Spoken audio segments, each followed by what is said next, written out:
Hey guys, it's Mick from Turfworks. Today we're joined by the famous Mick from Cap Coast out at Rockhampton and Yeppoon area. We just want to ask you guys a couple of questions and sort of, what's some of the most important things people need to do when they're laying new grass? Preparation is key at the end of the day. So, like to say to most customers, that Rome wasn't built in a day. So, preparation is key in getting the foundations down first. So, that includes getting rid of all your weeds and whatnot out of it, and then taking your time to get your base right before going to spend the money on the turf. Because at the end of the day, we're going to spend a lot of money on turf. So we just don't want those weeds coming back through. So making that prep right is probably the key factor. Yeah. Another question we do get asked a lot. We travel a lot for work. We have a few different specialist varieties. When someone comes and asks you sort of what variety is best for my area, what generally do you say to them? Well, generally being in Yeppoon, we do have a lot of sandy areas. So I offer the options like we are sitting here at the moment on this Empire Zoysia, which is salt tolerant. So I'll give them the option of that, and then also go into looking at what their price budget is and how much they want to spend.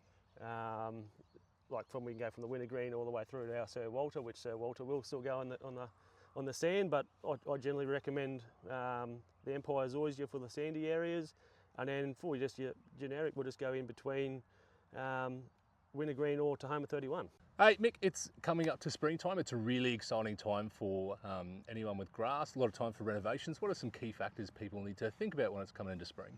Now that we're starting to warm up, it's best to try and get our pre-emergence in to stop all those weeds germinating, and also giving it a hit with all those winter grasses and all that that's going through. So getting rid of that grass out of it as we're starting to warm up and the grass is starting to grow a bit more now.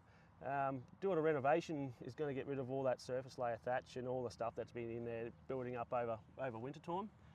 So getting rid of that and then rejuvenating the grass to get it back nice and healthy for the next growing season is probably the main things. Yeah, awesome. Right, Mick, I know every variety of turf is slightly different and it has its own sort of advantages and disadvantages, but sort of which one's your favourite? Tahoma 31's my favourite. So back in 2022, I think it was, when it first came out, you were just kicking it off. And I wanted to give it a go to see what it went at home, so I jumped on the bandwagon and got T31, first person off the farm down here to get it delivered up home. So I've had it down there for over 3 years now, and I just love it. I love how fine it is, the winter, how green it stays in winter, little maintenance, and I just love it. How good it stripes up. Righto Mick, people have seen the work you've done, you do some amazing stuff. What's your number one turf tip for all the people out there? So once the turf's been laid, number one turf tip is regular fertilising after it, and obviously regular watering up home. It does get pretty warm up there, so yes, regular watering and just keep it simple, and regular granular fertilisers throughout the year. No, awesome Mick, thanks for popping down today, man. It's been a pleasure, dude. No worries, thanks mate.